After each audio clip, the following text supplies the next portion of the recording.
معرفة.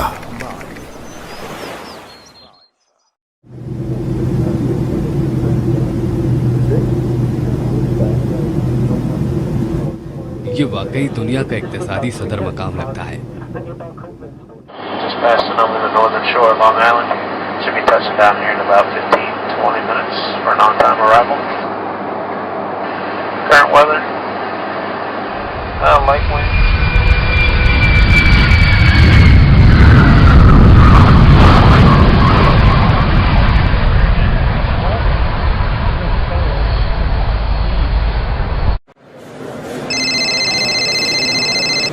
Hello. Hi Vikram, میں علی ہوں. ہاں علی، کیا تم پہنچ چکے ہو؟ ہاں، میں ایئرپورٹ گیلری میں ہوں. اچھا، وہیں انتظار کرو، میں اندر آ رہا ہوں. ٹھیک ہے.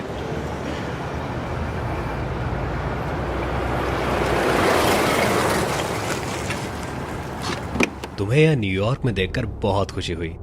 تمہارے گھر والے کیسے ہیں؟ ہاں، یہاں آ کر مجھے بہت خوشی ہوئی.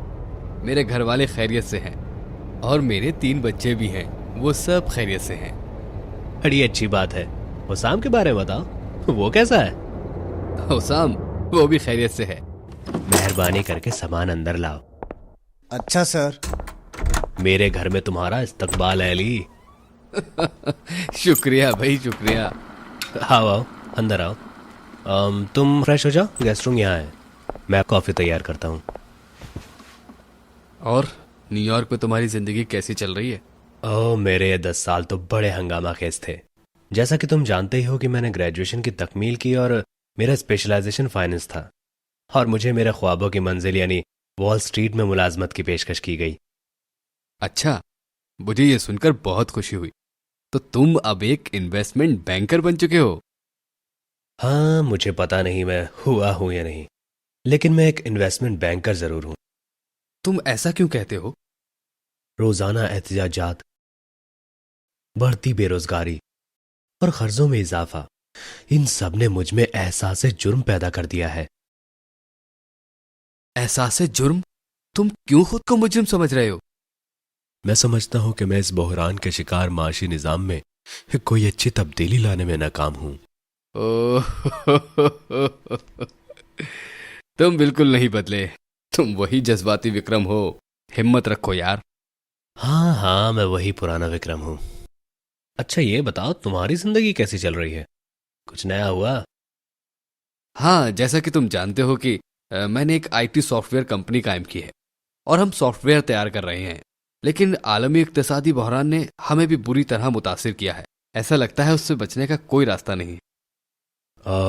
میرا خیال ہے کہ اس بحران نے تمام بزنس انڈسٹریز کو متاثر کیا ہے، کسی کو کم تو کسی کو زیادہ. ہاں بالکل صحیح. تمہارے خیال میں آخر وہ کیا اسباب ہیں جو اس بحران کی وجہ بنے؟ ایمانداری سے کہا جائے تو سسٹم سے بچنا ممکن نہیں، اور ہر کوئی سچویشن کے بارے میں اپنی اپنی رائے پیش کر رہا ہے. تم ایک لمبے عرصے سے انویسٹمنٹ بینکر کی حیثیت سے کام کر رہے ہو. تم نے بھی تو اس موضوع پر کبھی سوچا ہوگا. ہاں، تم صحیح کہہ رہے ہو. مختصر کہا جائے تو میرے خیال میں چند چیزیں اس بحران کی ذمہ دار ہیں. اچھا، وہ کیا چیزیں ہیں؟ ظاہر ہے کہ وہ لالچ، فضول خرچی، قرض اور سٹہ بازی ہے. اچھا، وہ کس طرح؟ قرض میں بے تحاشا اضافہ اور اس کے غیر ذمہ دارانہ استعمال نے ایک فرد، ایک کارپوریٹ اور ایک خود مختار کو اس حال میں لا کر چھوڑا، اور اس کے ساتھ ساتھ اس پر بڑھتی سٹے بازی اور بھی تباہ کن ثابت ہوئی.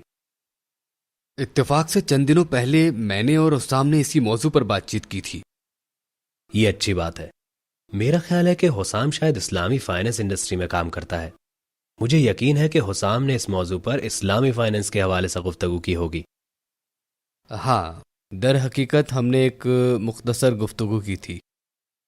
کیا تم مہربانی کر کے مجھے اس گفتگو کے چند نکات بتا سکتے ہو؟ کیوں نہیں، یقیناً. سب سے پہلے قرض کو ہی لے لیجیے. اسلام قرض کی ادائیگی کو فرض کے برابر سمجھتا ہے. اسلام قرض کی حوصلہ شکنی کرتا ہے، سوائے ایسی صورت کے جب قرض لینا ضروری ہو جائے. کوئی شخص اپنی جھوٹی اناؤ و لالچ کی تکمیل کے لیے قرض نہیں لے سکتا.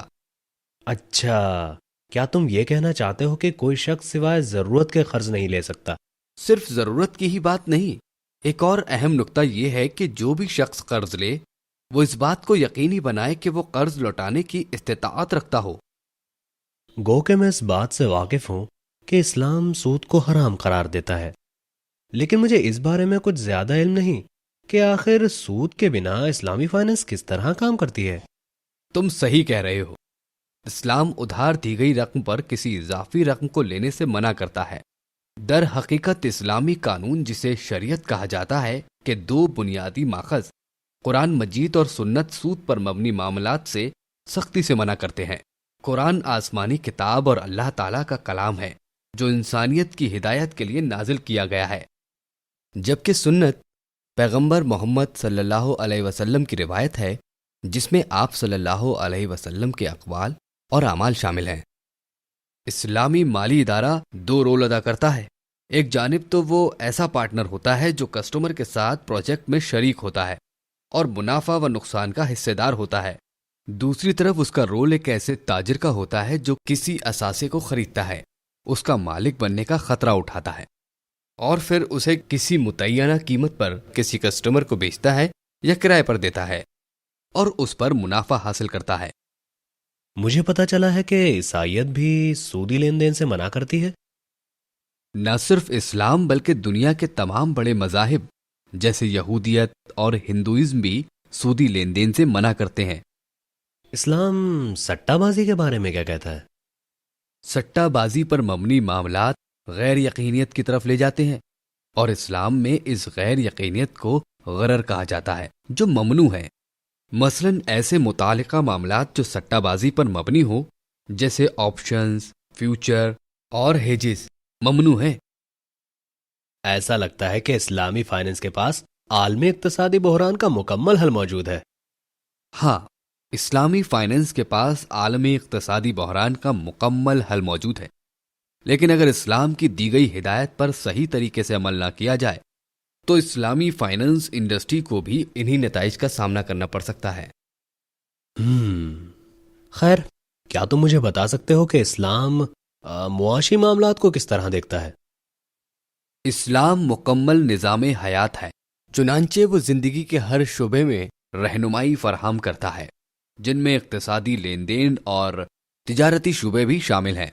یہی رہنمائی اسلامی معاشیات کا فلسفہ بناتی ہے۔ یہ واقعی دلچسپ بات ہے۔ کیا تم یہ کہنا چاہتے ہو کہ اسلام معاشی نظام کا ایک ماڈل فراہم کرتا ہے؟ ہاں، اسلام قرآن مجید اور سنت میں دی گئی ہدایت پر مبنی ایک معاشی ماڈل پیش کرتا ہے۔ یہ تو بڑی اچھی بات ہے۔ کیا ایسی ہدایت شرعی کے بنیادی ماخذ میں موجود ہے؟ ہاں، یہ ہدایات اور رہنمائی قرآن مجید اور سنت میں موجود ہیں۔ اسلامی قانون انہی دو بنیادوں سے لیا گیا ہے۔ لیکن آخر کس طرح صدیوں پہلے نازل ہونے والا اسلامی اصول جدید دنیا پر لاگو کیا جا سکتا ہے؟ اسلام میں چند اصول ایسے ہیں جن کا تعلق عبادت سے ہے، جس میں تبدیلی کی کوئی گنجائش نہیں، جبکہ کچھ دیگر اصول ایسے ہیں جن کا تعلق لین دین اور تجارتی طریقوں وغیرہ سے ہے، جن کو حالات کے مطابق اس حد تک تبدیل کیا جا سکتا ہے کہ وہ قرآن مجید اور سنت سے نہ ٹکرائیں۔ اسلام کی یہی خاصیت اسے تمام نسلوں کے لیے کرامت بناتی ہے۔ اچھا، تم نے ابھی کسی اسلامی معاشیات کے فلسفے کا تذکرہ کیا، کیا تم مجھے اس کی تفصیل بتا سکتے ہو؟ اسلامی فلسفہ معاشیات کے مطابق اس دنیا میں موجود دولت اور وسائل کا واحد مالک اللہ ہے۔ اس نے زمین پر انسان کو اپنے نائب یا خلیفہ یا نمائندہ کی حیثیت سے بھیجا ہے اور اسے یہ ذمہ داری سونپی ہے کہ وہ اس دولت اور ان وسائل کو اس کے بتائے ہوئے طریقے کے مطابق استعمال کرے۔ اسلام سختی سے، سستی و کاہلی سے منع کرتا ہے تاکہ غربت نہ پھیلے۔ در حقیقت یہ جائز حدود کے اندر اقتصادی سرگرمیوں، تجارت و لین دین کو بڑھاوا دیتا ہے، دولت کو چند ہاتھوں میں جمع ہونے نہیں دیتا۔ ہر قابل شخص کے ذریعے کمائی جانے والی دولت میں ہر محروم شخص کا بھی ایک مخصوص حصہ ہے۔ یہ مخصوص حصہ ان محرومین کو وراثت، وصیت، زکوٰۃ اور صدقات کی شکل میں منتقل کیا جاتا ہے۔ ہر شخص اپنی آمدنی اور خرچ کے لیے اللہ کے سامنے جواب دہ ہے۔ چنانچہ اس فلسفہ کے تحت مسلمان کوئی بھی ایسا شرعی طور پر جائز ذریعہ اپنانے کے لیے آزاد ہیں جو ان کی معاشی ضروریات کو پورا کر سکے۔ اس فلسفے کی بنیاد پر ہر دور کے شرعی علماء اور اسلامی ماہرین معاشیات نے اسلامی فائنانس ماڈل تیار کیا ہے۔ حال ہی میں مجھے معلوم ہوا کہ اسلام بچت پر نہیں ابھارتا کیا یہ صحیح ہے؟ نہیں، یہ صحیح نہیں ہے۔ در حقیقت اسلام بچت پر ابھارتا ہے۔ آپ صلی اللہ علیہ وسلم نے ہمیں اپنے بچوں کو ہماری وفات کے بعد غریب، بیارو، مددگار نہ چھوڑنے کی ترغیب دی ہے۔ جیسا کہ تم جانتے ہو، اسلام میں زکوٰۃ نامی بھی ایک نظام موجود ہے۔ یہ کچھ اور نہیں بلکہ بچت کا ہی ایک حصہ ہے جسے سوسائٹی کے غریبوں پر خرچ کیا جاتا ہے۔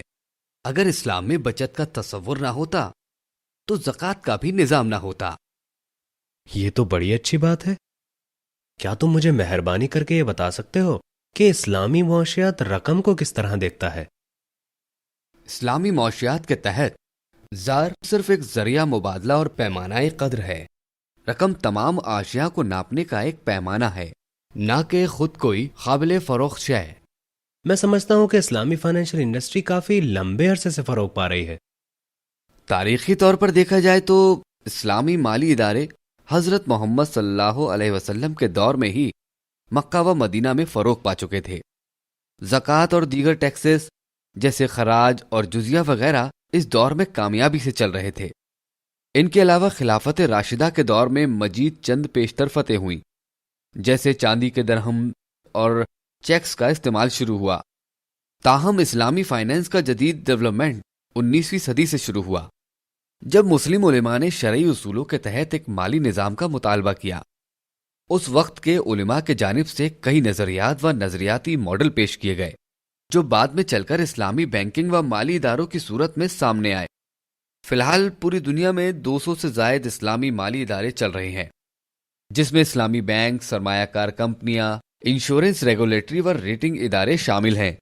واقعی اس ٹاپک پر میں نے اتنی فائدہ مند گفتگو کبھی نہیں کی۔ تو تم ابھی یہاں نیو یارک میں اور کتنے دن ہو؟ صرف 2 دن کے لیے، اور کل آدھی رات کی فلائٹ سے میں دبئی جا رہا ہوں۔ ٹھیک ہے،